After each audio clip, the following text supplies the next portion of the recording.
Oi, pessoal, tudo bem? Eu sou Maria Clara, mediadora de História do Polo de Madureira. E na aula de hoje, nós vamos falar sobre a colonização da América Portuguesa a partir do século XVIII. Essa aula foi inicialmente gravada por mim e pelo mediador Rafael em 2020 e foi atualizada agora em 2021. Hoje nós vamos dar sequência aos temas que vocês viram na aula passada, quando estudamos a colonização portuguesa em seus dois primeiros séculos, 16 e 17. Na videoaula anterior, falamos sobre as relações dos invasores portugueses com os povos nativos, o desenvolvimento econômico a partir da plantation de açúcar e outras produções, como as drogas do sertão e a pecuária. Também vimos as diferentes relações de trabalho, livre e escravizado, além da interiorização da colonização a partir da atuação dos bandeirantes. Na aula de hoje, vamos falar sobre a colonização da América Portuguesa no século XVIII, abordando as principais características da sociedade mineradora e fazendo uma análise da escravidão africana, as diferenças entre escravidão urbana e rural, processos de resistência dos escravizados, diáspora africana e muito mais. Vamos lá?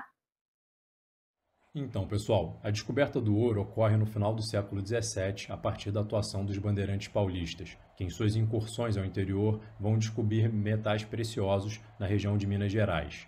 No início do século XVIII, nós vamos ter um grande afluxo de pessoas para esse local, gerando conflitos com os bandeirantes paulistas, sendo o mais famoso a Guerra dos Emboabas. Derrotados, muitos bandeirantes paulistas vão abandonar Minas Gerais e vão entrar ainda mais no interior do território, sendo responsáveis por descobrir também regiões auríferas no Mato Grosso e em Goiás, como a gente consegue observar nesse mapa aqui de baixo. De amarelo, as duas grandes regiões produtoras de ouro, centro-sul de Minas, Goiás e Mato Grosso, e em rosa a região produtora de diamantes, ali no norte de Minas Gerais. A atividade mineradora ela era um direito real, né? Ou seja, era direito do rei explorar os minérios no território brasileiro. Porém, a sua exploração se dava de forma privada. O rei concedia a exploração para particulares. Para isso, foi montada uma grande estrutura administrativa, onde nós tínhamos o Conselho Ultramarino em Lisboa, dando os direcionamentos da política das minas, a Intendência das Minas, responsável por autorizar, né, e legalizar os exploradores, e as casas de fundição, que eram instituições responsáveis pela cobrança do imposto, do quinto, né, a partir da fundição do ouro e da sua formação em barras e com selo real, ou seja, era a legalização do ouro já mediante o pagamento dos impostos. Então a gente vê que a fiscalização, a questão dos tributos, dos impostos, foi muito presente e muito importante para Portugal garantir uma renda durante todo o século XVIII. Essa fiscalização intensa também gerou algumas revoltas. A principal delas é a revolta de Vila Rica ou revolta de Filipe dos Santos, contra exatamente a implementação das casas de fundição. Agora, a atividade mineradora ela vai gerar diversas transformações na colônia, né? A gente pode citar primeiro uma transformação demográfica, né? Com o aumento da população, uma grande imigração portuguesa para o Brasil, assim como um maior fluxo de escravos, né? Então, a população escrava era a maior da região de Minas, que também foi uma das maiores regiões, uma das regiões com maior número de alforrias, né, de liberdade para os escravos, já que a gente tinha diversas possibilidades dentro dessa sociedade mineradora, né, uma sociedade marcada pela urbanização, como a gente consegue ver nessa imagem do Rugendas maior, aqui lá ao fundo a cidade de Vila Rica, né? Então a mineração ela vai gerar um crescimento dos centros urbanos e também de todos os setores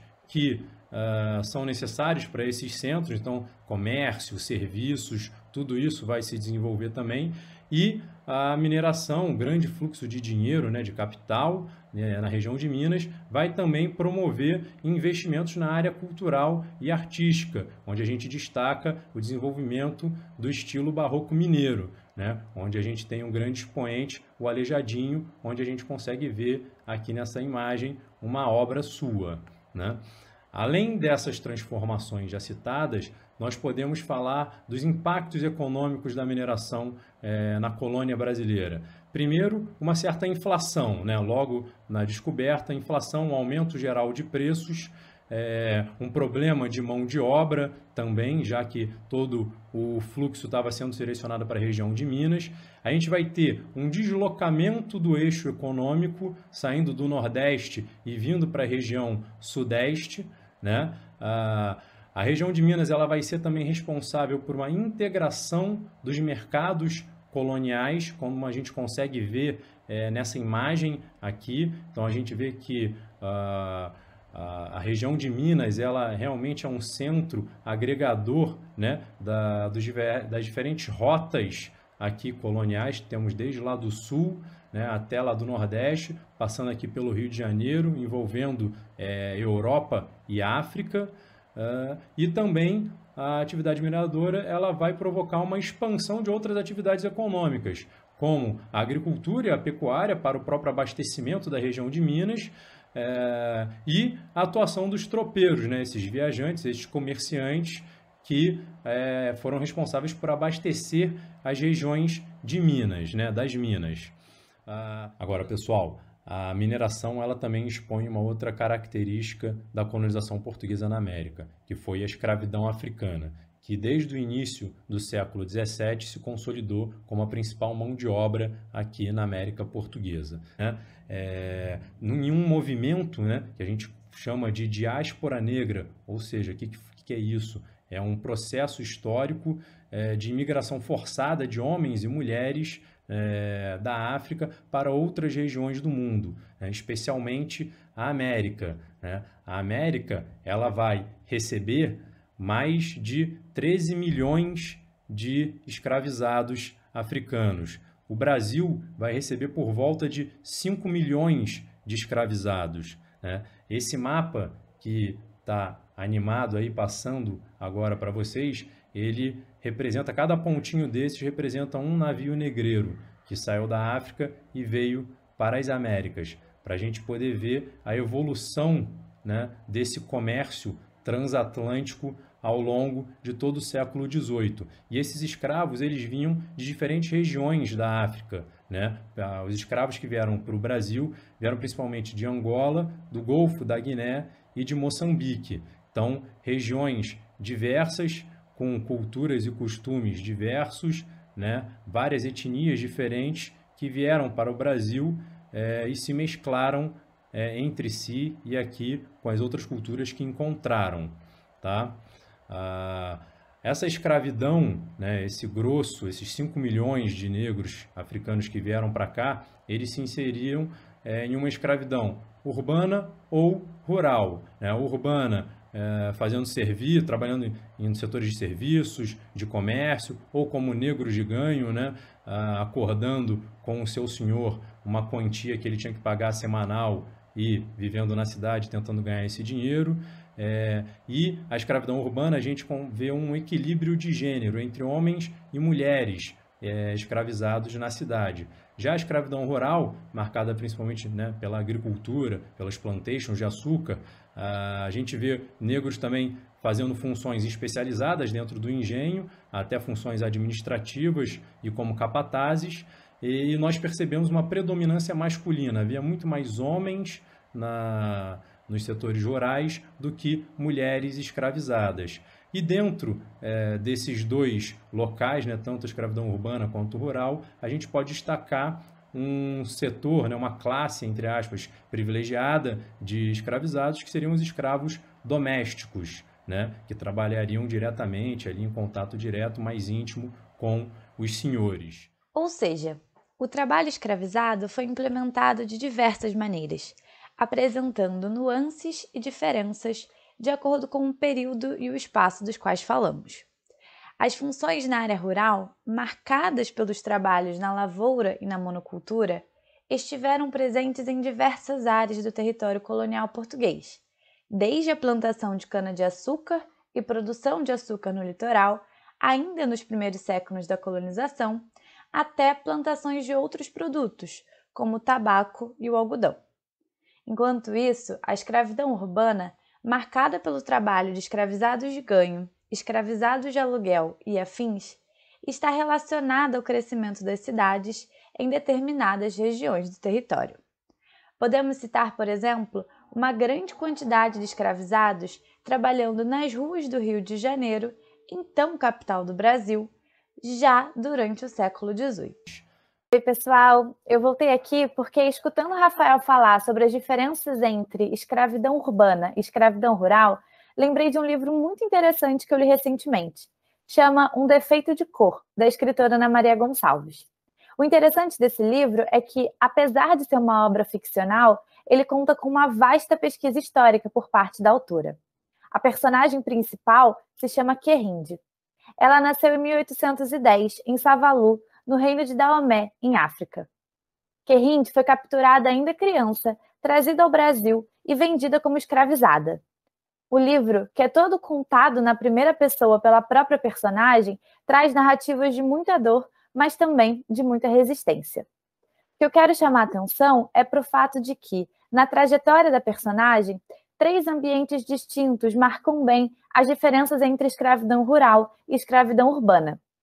Além disso, fala também sobre o trabalho doméstico de alguns escravizados, que eram escolhidos para desempenhar funções dentro das casas. Quando criança, Querinde é levada para trabalhar na casa grande, servindo de companhia para a filha dos senhores.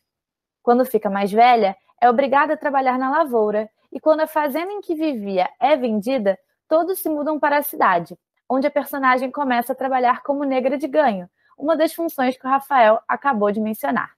Eu vou apresentar para vocês um trecho do livro que descreve bem uma das formas como essa função, muito comumente desempenhada pelas mulheres negras escravizadas na cidade, acontecia.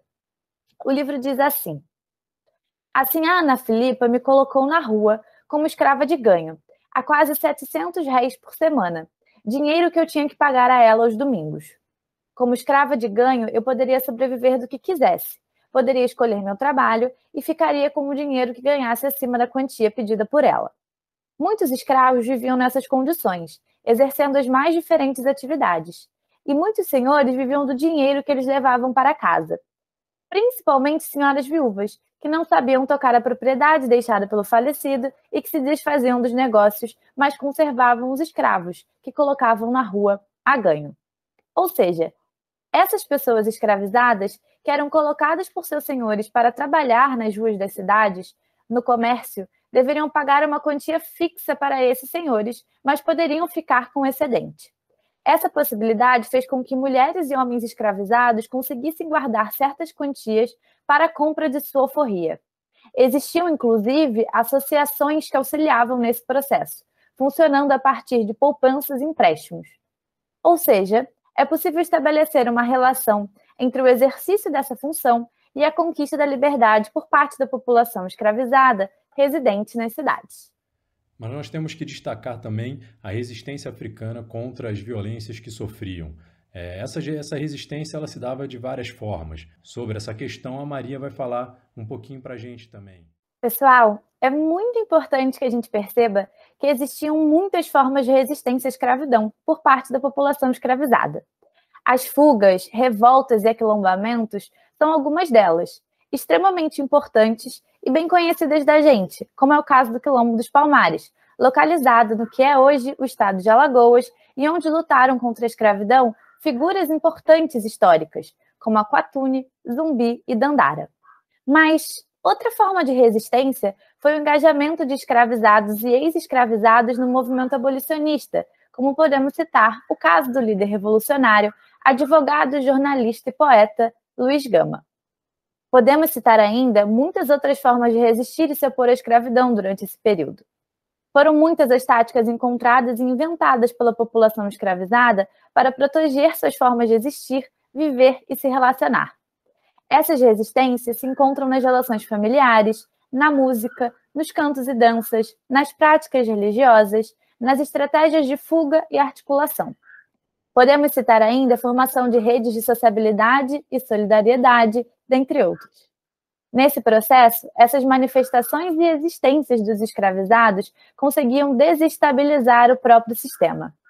O que todos esses exemplos de formas de existência vêm demonstrar é que a dominação que a escravidão impôs durante esses anos no Brasil não poderia ter chegado ao fim sem as tensões provocadas por essas várias formas de resistir que os escravizados encontraram e inventaram, mesmo que diante de um sistema tão violento e opressor como foi a escravidão.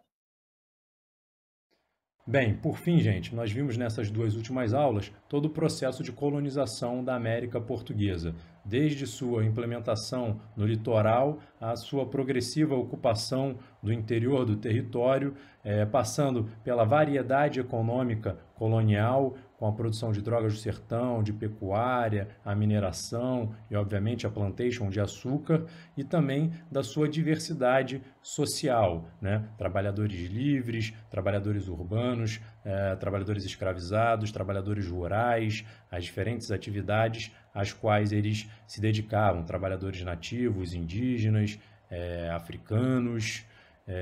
Então, dentro desse panorama, a gente gostaria de chamar a atenção para isso, para a diversidade e a variedade socioeconômica da colônia brasileira. Beleza? Bom, pessoal, para encerrar nossa aula, vamos resolver juntos um exercício? A questão que nós trouxemos hoje caiu no Enem 2016 e trazia um texto introdutório que dizia assim: a África Ocidental é conhecida pela dinâmica das suas mulheres comerciantes, caracterizadas pela perícia, autonomia e mobilidade. A sua presença, que fora atestada por viajantes e por missionários portugueses que visitaram a costa a partir do século XV, consta também na ampla documentação sobre a região. A literatura é rica em referências às grandes mulheres, como as vendedoras ambulantes, cujo jeito para o negócio, bem como autonomia e mobilidade, é tão típico da região. Esse trecho está presente no livro Identidades, Memórias e Histórias em Terras Africanas e antecede o comando da questão que pede. A abordagem realizada pelo autor sobre a vida social da África Ocidental pode ser relacionada a uma característica marcante das cidades no Brasil escravista nos séculos XVIII e XIX, que se observa pela, letra A, restrição à realização do comércio ambulante por africanos escravizados e seus descendentes, letra B, convivência entre homens e mulheres livres de diversas origens no pequeno comércio. Letra C, presença de mulheres negras no comércio de rua de diversos produtos e alimentos. Letra D, dissolução dos hábitos culturais trazidos do continente de origem dos escravizados. Letra E, entrada de imigrantes portugueses nas atividades ligadas ao pequeno comércio urbano. Então, se você quer um tempinho para pensar, pausa esse vídeo ou então continua aqui comigo. Vamos pensar, o que a questão está pedindo? Ela quer que a gente faça uma relação entre o comércio praticado pelas vendedoras ambulantes, ou seja, pelas mulheres em África, com alguma característica marcante das cidades no Brasil escravista nos séculos XVIII e XIX. A alternativa A diz que essa relação está presente na restrição à realização do comércio ambulante por africanos escravizados e seus descendentes. É uma alternativa incorreta, porque, ao contrário, né, os africanos escravizados, especialmente as mulheres, eles estavam muito presentes na vida das cidades praticando esse comércio. Eles participaram intensamente desse comércio ambulante e não foram restritos a ele. Então, a alternativa A está incorreta. Vamos à alternativa B. Convivência entre homens e mulheres livres de diversas origens no pequeno comércio. A alternativa B também está incorreta, porque essa convivência, né, ela não permite que a gente faça uma relação entre a atuação das mulheres na África Ocidental e o Brasil, que é o solicitado pelo comando da questão. Na verdade, a questão está querendo, né, que a gente faça uma associação, né, ao Brasil escravista, onde eram as mulheres escravizadas que participavam como negras de ganho desse comércio nas cidades. A gente falou sobre isso mais cedo na aula. Então, a alternativa correta é a alternativa C, ou seja, a presença de mulheres negras no comércio de rua de diversos produtos e alimentos. Essa é a alternativa correta. Mas vamos ver, então, por que a D e a E estão incorretas? A letra D diz: dissolução dos hábitos culturais trazidos do continente de origem dos escravizados. Muito pelo contrário, né? Essa relação que o comando da questão está pedindo com o texto mostra que existe uma permanência, na verdade, uma relação muito profunda entre os hábitos culturais do continente, né, africano, com essas mulheres vendedoras ambulantes em África, com o trabalho das negras de ganho, escravizadas de ganho, aqui no Brasil escravista, né? Então, a letra D também está errada, e a letra E fala da entrada de imigrantes portugueses nas atividades ligadas ao pequeno comércio urbano. Mais uma vez, não é essa relação que está presente que a questão está pedindo. Em nenhum momento, né, a gente está falando sobre os imigrantes portugueses, a gente está falando especialmente sobre a atividade das mulheres negras escravizadas e as mulheres vendedoras ambulantes em África. É essa relação que a questão está pedindo, e é por isso que a alternativa correta é a alternativa C. Pessoal, a gente fica por aqui. A gente espera que vocês tenham gostado tanto da resolução da questão, quanto de toda a nossa aula, e até uma próxima, viu? Fiquem bem. Tchau, tchau.